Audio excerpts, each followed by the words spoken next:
আসসালামু আলাইকুম, welcome to my blog. আর আমরা দীর্ঘ 1 ঘন্টা জার্নি শেষে সোনারগাঁ থেকে বাংলার তাজমহলে চলে এসেছি, যেটা সোনারগাঁয়ের প্যারাবতে অবস্থিত। আর যারা সোনারগাঁ থেকে তাজমহলে আসতে চান তারা কিন্তু সোনারগাঁর সামনে থেকে সিএনজি অটোরিক্সা পাওয়া যায়, সেগুলো করেই কিন্তু আপনারা চলে আসতে পারেন সেই সোনারগাঁয়ের প্যারাবর সেই তাজমহলে। এটা হলো সেই সোনারগাঁ প্যারাবর তাজমহলের রাস্তা। আমরা সেই রাস্তা ধরে কিন্তু সামনের দিকে এগিয়ে যাচ্ছিলাম। আর ডান সাইডেই কিন্তু ছিল অনেকগুলো শপ ছিল। সেই শপগুলোতে আপনার জামদানি শাড়ি অ্যান্ড আপনার বাচ্চাদের অনেক খেলনার দোকান ছিল। আমরা যেগুলো দেখে কিন্তু সামনের দিকে এগোচ্ছিলাম। আর আমার বাচ্চা কিন্তু দেখছিল আর তাকাচ্ছিল যে ওর কোনটা খেলনা পছন্দ হচ্ছে কি না। তো আমরা কিন্তু দেখতে দেখতে সামনের দিকে এগোচ্ছিলাম। এই যে দেখেন, এগুলো কিন্তু বাচ্চাদের খেলনার দোকান। আর এই যে অনেক দোকান ছিল যেগুলো আপনারা এখান থেকে জামদানি শাড়িও কিনতে পারবেন। এই শাড়িগুলো কিন্তু মূলত সস্তাতেই বিক্রি করা হয়ে থাকে। আর আমরা এখন চলে এসেছি তাজমহলের প্রবেশপথে। এই তাজমহলের বাম সাইডেই কিন্তু প্রবেশপথ। আর ডাইন সাইডে যেই একটা শপ বন্ধ ছিল, সেই বন্ধ দোকানেই কিন্তু 7 রঙের চাটা পাওয়া যায়। কিন্তু আমরা মূলত দেরি করে এসে পড়েছি, বা আজকে মনে হয় বন্ধ, তাই তারা খোলেনি। এখন আমরা কিন্তু ভিতরের দিকে চলে যাব। বাম সাইডেই কিন্তু টিকিট কাউন্টার। তো আমরা এখন ভিতরে চলে যাব সেই টিকিট কাউন্টারের ভিতরে। তো এখন আমরা ভিতরের দিকে প্রবেশ করতেছি সেই টিকিট কাউন্টারের ভিতরের দিকে। আর এই সোজাই কিন্তু টিকিট কাউন্টারটা। তো আমরা এখন ভিতরের দিকে যাচ্ছি। আর আমরা মূলত টিকিট কাটার জন্যই ভিতরের দিকে যাচ্ছিলাম। আর এই যে দেখেন, আমরা সবাই কিন্তু চলে এসেছি। এই আমার ছেলে, আমি, আমার বউ, আর চৈতি, অনয়, আবিহা, সবাই কিন্তু আমরা চলে এসেছি একসাথে। এখন আমরা টিকিট কাটবো আর দেখবো টিকিট কত করে নেয়। আর আমরা সেই টিকিটগুলো কাটার জন্য কিন্তু সামনের দিকে এগিয়ে যাচ্ছিলাম। সাইডটা কিন্তু অনেক সুন্দর ছিল, একবারে নীরব। মনে হচ্ছিল যে কোথায় জানি যাচ্ছি আমরা, কিছুই দেখা যাচ্ছিল না। তারপরেও আমরা সামনের দিকে এগিয়ে যাচ্ছিলাম। অবশেষে দেখতে পেলাম সেই টিকিট কাউন্টার। এই যে আমরা টিকিট কাউন্টারের সামনে চলে এসেছি। এখন আমরা টিকিট কাটবো কত করে তা দেখি কত করে নেয় টিকিট। আলহামদুলিল্লাহ, আমাদের টিকিট কাটা কিন্তু সম্পূর্ণ হয়ে গেছে। আর টিকিটের মূল্য ছিল 150 টাকা করে। আমরা যেহেতু 5 জন এসেছিলাম, আমাদের একটা বাচ্চা ছিল, তারপর আমাদের কিন্তু আমরা 6 জন ছিলাম আর একটা বাচ্চা ছিল, তাই আমাদের 5টা টিকিট কাটতে হয়েছিল। আরেকটি ইনফরমেশন আপনাদের দিয়ে রাখি, আমরা যে 150 টাকা দেওয়া টিকিটটা কেটেছিলাম সেটা দিয়ে কিন্তু আপনারা 2টি জায়গায় ঘুরতে পারবেন। আরেকটি হলো রাজমণি পিরামিড। আমরা রাজমণি পিরামিডেও যাব। আমরা কিন্তু এখন তাজমহলের দিকে এগিয়ে যাচ্ছি। আর এই যে দেখেন, দূর থেকে কিন্তু তাজমহলটা দেখা যাচ্ছে। আমরা এখন ভিতরের দিকে প্রবেশ করছি তাজমহলের দিকে। সুবহানাল্লাহ, দেখেন কত সুন্দর করে আহসানুল্লাহ মনিশাব এই তাজমহলটি তৈরি করেছিলেন। তিনি একজন চলচ্চিত্র নির্মাতা। এই তাজমহলটি তৈরি করতে 5 বছরের মতো সময় লেগেছিল।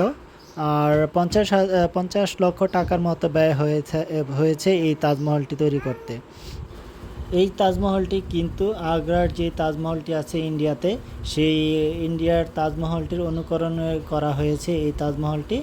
হুবহুব সেই ইন্ডিয়ার আগ্রার তাজমহলের মতোই কিন্তু এই আমাদের বাংলাদেশের তাজমহলটি অনেক সুন্দর করে তিনি এই তাজমহলটি কিন্তু নির্মাণ করেছেন, যেটা হুবহুব দেখতে আগ্রার তাজমহলের মতোই দেখা যাচ্ছিল। তো দূর থেকে কিন্তু পুরো হুবহুব সেই আগ্রা তাজমহলই মনে হচ্ছিল যে আমরা আগ্রা চলে এসেছি।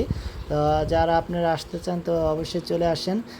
সেই আগ্রার তাজমহলের মতোই কিন্তু দেখতে আমাদের সেই বাংলাদেশের তাজমহলটি, যেটা অনেক সুন্দর দেখতে। এই তাজমহলটি কিন্তু 18 বিঘা জমির উপর নির্মাণ করা হয়েছিল। আর আগ্রার তাজমহলের মতোই কিন্তু এই তাজমহলে চার কোণায় 4টি মিনার রয়েছে, যা অনেক সুন্দর দেখাচ্ছিল। দূর থেকে মনে হচ্ছিল যেন যেন আমরা আগ্রাতেই চলে এসেছি। হুবহুব আগ্রার তাজমহলের মতোই লাগছিল, আর দেখতে কিন্তু অনেক সুন্দর লাগছিল সেই তাজমহলটি। আমরা কিন্তু আস্তে আস্তে সামনের দিকে যাচ্ছিলাম আমি, তারপরও মনে হচ্ছিল যেন অনেক সুন্দর। আর এর সামনের সাইড আর পেছনের সাইড সব দিকেই কিন্তু অনেক ফুলের গাছ লাগানো ছিল আর সবুজ গাছ লাগানো ছিল। যেই সবুজ গাছগুলো দেখতে দেখতে আমরা কিন্তু সামনের দিকে চলে আসলাম। আর এই যে দেখেন কত ফুল কিন্তু ফুটে আছে সেই আগ্রার তাজমহলের ভিতরে।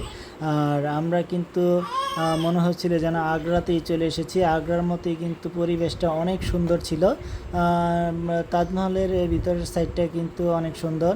আর আমরা এখন সামনের দিকে এগিয়ে যাচ্ছি। আমরা উপরের দিকে উঠবো, সেই তাজমহলের উপরে কি আছে সেটা দেখতে যাব উপরে। আমরা এই যে সামনের দিকে এগিয়ে যাচ্ছিলাম, রাস্তা ধরে কিন্তু হেঁটে যাচ্ছিলাম। আর রাস্তাগুলো কিন্তু অনেক সুন্দর লাগছিল।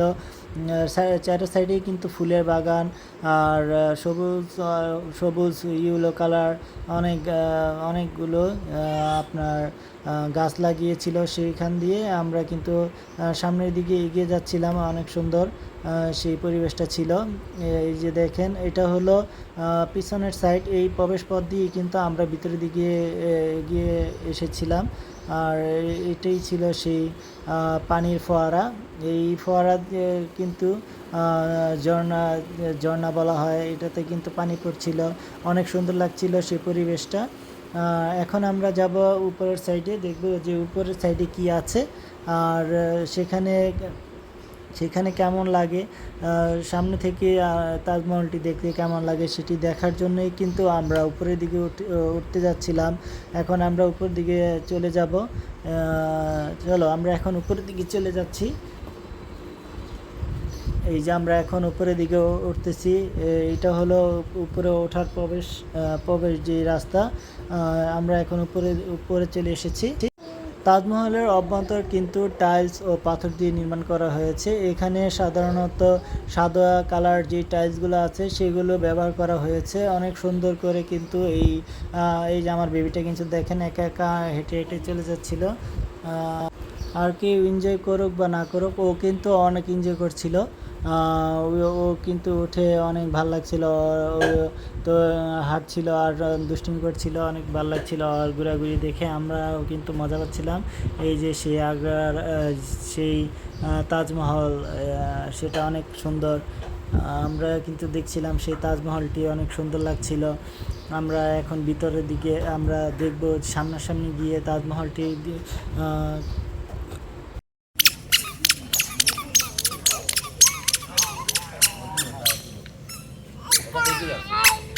যে এই যে এই যে এই যে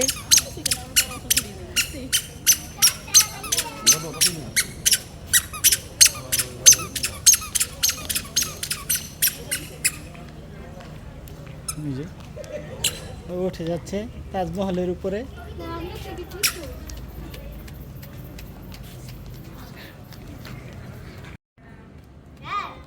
এই যে এই যে পাপা, এই যে দেখো দুইজনে তাজমহলে এসে কিন্তু অনেক খুশি।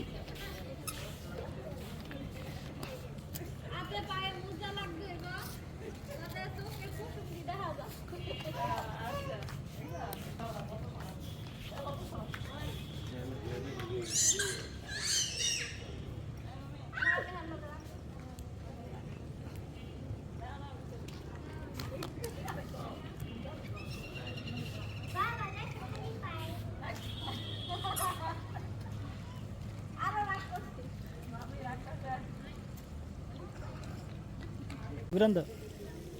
হ্যাঁ হ্যাঁ,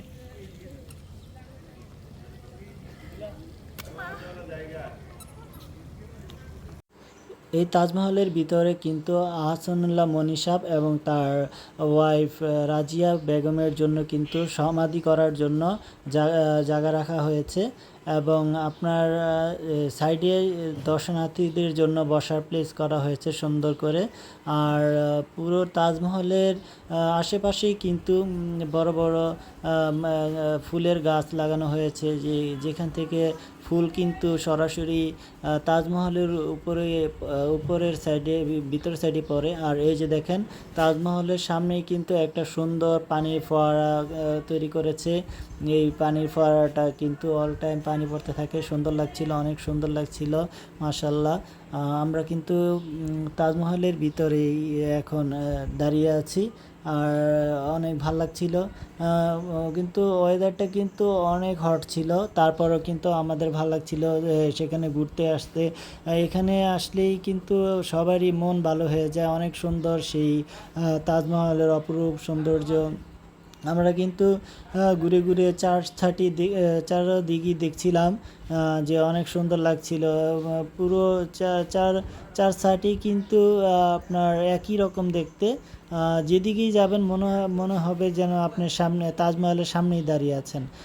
চারদিকটাই কিন্তু একই রকম দেখতে। এই তাজমহলের এটি কিন্তু একটি গুণ, যেখান থেকে আপনারা দেখবেন মনে হচ্ছে যেন আপনি সামনেই দাঁড়িয়ে আছেন। অনেক সুন্দর লাগছিল তাজমহলটা ঘুরে ঘুরে দেখতে। আর আমরা কিন্তু ঘুরে ঘুরে দেখছিলাম তাজমহলের চারদিকটা কেমন। তো অনেক ভালো লাগছিল সেই তাজমহল। কিন্তু তারপর গরমের জন্য কিন্তু আমরা অতিষ্ঠ হয়ে যাচ্ছিলাম, যে এত গরম ছিল। আমরা যেদিন গিয়েছিলাম মনে হয় অনেক গরম, একটুও বাতাস ছিল না। দেখেন এই যে গাছের পাতাগুলো কিন্তু একটু নড়ছিল না, আর অনেক গরম লাগছিল। এই যে ফুলের গাছ, এই ফুল কিন্তু এই তাজমহলের ভিতরে পড়ছিল। আর আমার বাতিজি এই যে দেখেন কুড়িয়ে হাতে নিয়েছিল, আর অনেক সুন্দর করে দেখাচ্ছিল আমাকে। আর তাজমহলের ভিতরের সাইডগুলো কিন্তু অনেক সুন্দর হয়েছিল। আস্তে আস্তে সন্ধ্যা হচ্ছিল, আর সন্ধ্যার রূপ দেখার জন্য, সন্ধ্যায় তাজমহলের আরেকটি রূপ আছে, সেই রূপ দেখার জন্যে কিন্তু আমরা বসে আছিলাম যে কখন সন্ধ্যা হবে আর আমরা দেখব।